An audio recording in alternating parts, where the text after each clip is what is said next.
Manuel Locatelli membagikan pesan inspiratif dari Igor Tudor yang berhasil menghidupkan semangat tim Juventus. Gelandang asal Italia ini juga menjelaskan makna mendalam di balik selebrasi golnya saat melawan Roma. Locatelli menyatakan bahwa Tudor segera meminta tim untuk tampil lebih agresif sejak ia bergabung.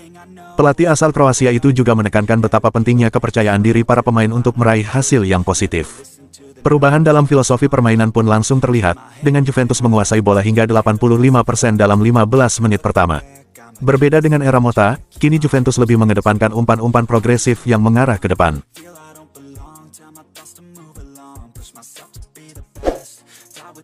Barcelona hanya mampu mengantongi 1 poin saat menjamu Real Betis di Estadio Olímpic Luis Companys pada Minggu, tanggal 6 April tahun 2025 dini hari WIB. Pertandingan berakhir dengan skor imbang 1-1 dalam atmosfer yang penuh ketegangan. Salah satu momen paling dramatis terjadi setelah peluit panjang dibunyikan. Di detik-detik terakhir pertandingan, Barcelona mendapatkan kesempatan melalui tendangan sudut. Namun, wasit Jesus Gil Manzano langsung meniup peluit menandakan akhir laga. Keputusan ini membuat Rafinha terbakar emosi. Ia segera meluapkan kemarahannya kepada asisten wasit. Rafinha menunjukkan reaksi yang sangat emosional terhadap wasit. Meskipun insiden tersebut cukup serius, Rafinha dipastikan tidak akan mendapatkan hukuman dari La Liga. Ia dianggap beruntung bisa terhindar dari sanksi resmi.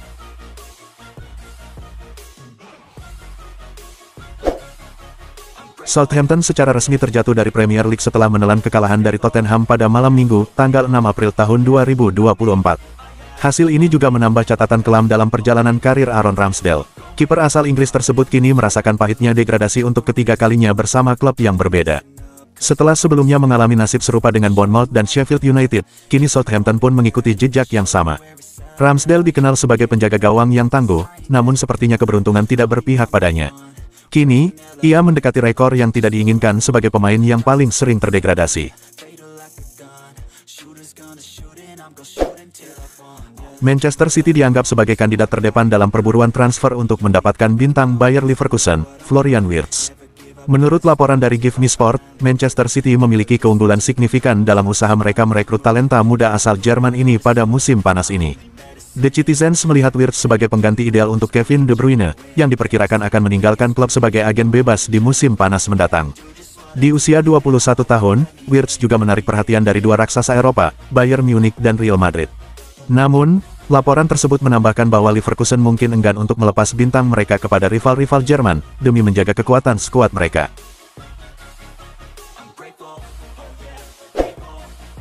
Arsenal diperkirakan akan bergegas di bursa transfer musim panas untuk mencari penyerang baru, terutama setelah Gabriel Jesus dan Kai Havertz mengalami cedera yang cukup lama. Tanpa tambahan pemain di lini depan, daya serang The Gunners bisa terancam tumpul. Legenda klub, Ray Parlour, mengusulkan dua nama yang patut dipertimbangkan, Ollie Watkins dari Aston Villa dan Liam Delap dari Ipswich Town. Delap, yang telah mencetak 11 gol musim ini, bisa menjadi pilihan menarik jika Ipswich terdegradasi dari Premier League. Watkins jelas lebih siap untuk memberikan kontribusi langsung, namun harganya tentu jauh lebih tinggi. Sementara itu, Delap adalah proyek jangka panjang yang memerlukan waktu untuk berkembang. Manchester United masih berupaya menemukan ritme permainan yang stabil di bawah bimbingan Ruben Amorim. Namun, ada sinyal-sinyal positif yang muncul dari performa sejumlah pemain kunci. Amorim menyoroti Casemiro sebagai contoh nyata dari seorang pemain yang berkembang sesuai dengan arahan pelatih. Usahanya yang tak kenal lelah kini mulai membuahkan hasil, dengan kepercayaan penuh dari tim. Ruben Amorim menegaskan bahwa meskipun sempat tidak diturunkan, Casemiro tetap menunjukkan sikap profesional. Ia terus berlatih dan memperbaiki aspek-aspek permainan yang diminta oleh staf pelatih. Yang terpenting dari Casemiro adalah dia telah meraih segalanya bersama Real Madrid, ungkap sang pelatih dalam konferensi pers setelah pertandingan. Selain memperkuat lini serang, Manchester United juga berencana untuk melakukan perubahan besar di sektor pertahanan. Kinerja para bek yang ada saat ini cukup mengecewakan, ditambah lagi banyak di antara mereka yang sudah menua dan kontraknya akan berakhir di akhir musim. Awalnya, Mo menjadikan bek tengah Bournemouth, Dean Huijsen, sebagai target utama. Namun, persaingan untuk mendapatkan Huijsen sangat ketat dan memerlukan dana yang tidak sedikit. Mantan pemain Juventus ini juga menjadi incaran Real Madrid. Harga yang dipatok untuk Huijsen kabarnya mencapai 70 juta pound sterling. Menurut laporan dari Vicajes pada awal April tahun 2025, Mo mulai mencari opsi baru. Mereka menemukan sosok yang lebih terjangkau, yaitu pemain bertahan Bayer Leverkusen, Piero Hincapié, yang dianggap memiliki potensi besar.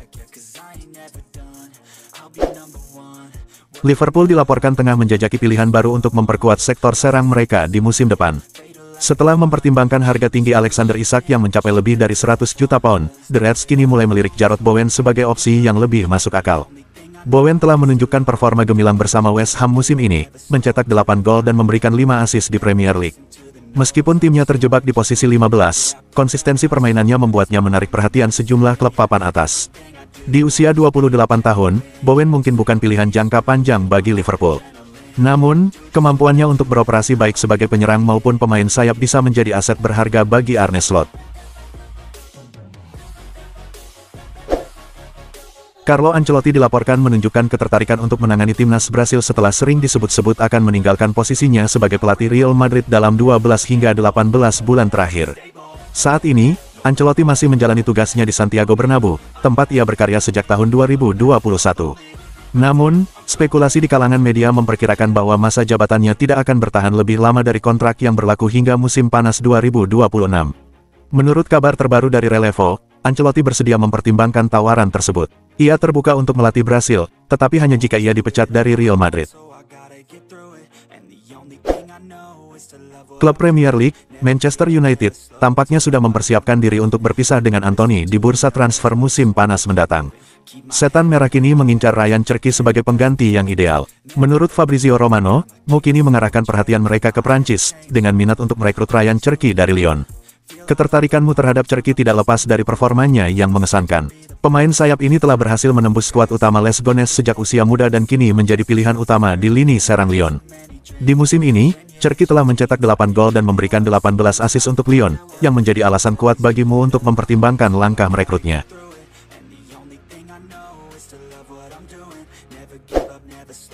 Arsenal berencana memanfaatkan pertemuan mereka dengan Real Madrid di Liga Champions sebagai momentum untuk mengamankan transfer Arda Güler, dengan tawaran yang disiapkan mencapai 30 juta euro atau sekitar 550,5 miliar rupiah.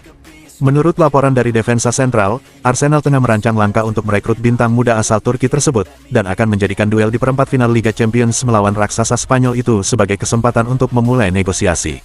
Menariknya, harapan The Gunners semakin menguat karena minimnya waktu bermain yang didapat Güler di Madrid dapat membuka peluang bagi tercapainya kesepakatan transfer sang pemain. Berdasarkan informasi yang dilansir oleh Marca, Carlo Ancelotti telah memutuskan bahwa Kylian Mbappe akan menjadi eksekutor penalti utama jika Real Madrid mendapatkan kesempatan penalti saat melawan Arsenal. Keputusan ini diambil setelah Vinicius Junior mengalami kesulitan dalam mengeksekusi 2 penalti berturut-turut, yang pertama melawan Atletico Madrid dan yang kedua saat menghadapi Valencia. Dalam pertandingan melawan Valencia, kiper Giorgi Mamardashvili berhasil menggagalkan penalti Vinicius. Menariknya, Mamardashvili kini santer dibicarakan akan merapat ke Liverpool di musim depan. Borussia Dortmund mengungkapkan ketakutannya menghadapi satu sosok penyerang Barcelona yang juga merupakan mantan bintang mereka, Robert Lewandowski. Kedua tim dijadwalkan untuk bertarung dalam 2 leg laga perempat final Liga Champions musim ini. Sejak Lewandowski meninggalkan Dortmund dan bergabung dengan Bayern Munchen pada tahun 2014, pemain berusia 36 tahun ini telah menjadikan tim asuhan Niko Kovac sebagai salah satu mangsanya yang paling sering ia jebol. Lewandowski tercatat telah berhadapan dengan Dortmund sebanyak 27 kali dan berhasil mencetak 27 gol, jumlah yang lebih banyak dibandingkan gol yang ia lesakkan ke gawang klub-klub lain dalam perjalanan karirnya yang cemerlang di dunia sepak bola. Manchester United dikabarkan akan mengambil langkah mengejutkan dengan memulangkan David De Gea ke Old Trafford musim panas ini. Setelah 2 tahun berpisah, klub asal Manchester itu kini tengah mempertimbangkan untuk membawa kembali sang kiper legendaris.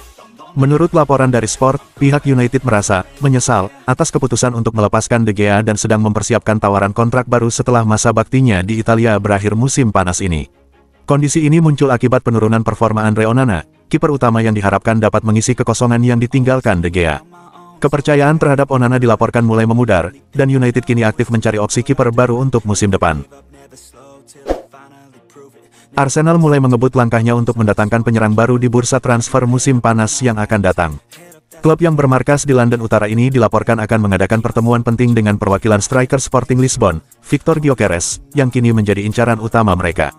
Berdasarkan informasi dari Football Transfers, Direktur Olahraga baru Arsenal, Andrea Berta, dijadwalkan untuk bertemu dengan agen Gyökeres pada pekan depan. Sang agen diperkirakan akan hadir di Emirates Stadium pada hari Selasa, 8/4 saat The Gunners bertanding melawan Real Madrid dalam leg pertama perempat final Liga Champions. Kesempatan ini akan dimanfaatkan untuk memulai pembicaraan mengenai kemungkinan transfer di musim panas mendatang. Leicester City dikabarkan tengah mempertimbangkan masa depan Ruud van Nistelrooy dan mulai menyusun rencana untuk menghadapi degradasi ke Championship. Dengan hanya 8 laga tersisa dan tertinggal 15 poin dari zona aman yang dihuni Wolves di peringkat 17, The Foxes tampaknya harus mulai bersiap untuk turun kasta. Salah satu nama yang dikabarkan masuk radar adalah ex-manajer Southampton, Russell Martin. Menurut laporan The Sun, Martin menjadi kandidat kuat karena gaya bermain menyerang berbasis penguasaan bola yang ia terapkan, gaya yang sejalan dengan filosofi klub saat menunjuk Enzo Maresca pada 2023. Di tengah sorotan banyak pemain yang bersinar dalam seragam Barcelona, Jules Koundé dengan tenang menyusun warisannya yang berlandaskan pada keandalan, konsistensi, dan fleksibilitas. Penampilannya yang terbaru melawan Real Betis menandai pencapaian luar biasa, 100 pertandingan berturut-turut tanpa jeda, sebuah prestasi yang tidak hanya menunjukkan ketahanannya, tetapi juga menegaskan besarnya kepercayaan yang diberikan oleh Barcelona dan tim nasional Prancis kepadanya. AC Milan kembali mengalami kekecewaan saat menjamu Fiorentina di San Siro. Mereka sempat tertinggal 2 gol di awal pertandingan akibat gol bunuh diri Malik Thiaw dan Moise Kean, sebelum akhirnya Tammy Abraham dan Luka Jovic berhasil menyamakan kedudukan. Luka Jovic berharap agar pelatih AC Milan dapat mengapresiasi perannya dalam laga melawan Fiorentina, dan memberinya lebih banyak peluang untuk tampil. Saya sangat ingin tampil di setiap pertandingan, saya berusaha sebaik mungkin dan berharap pelatih bisa melihat usaha saya.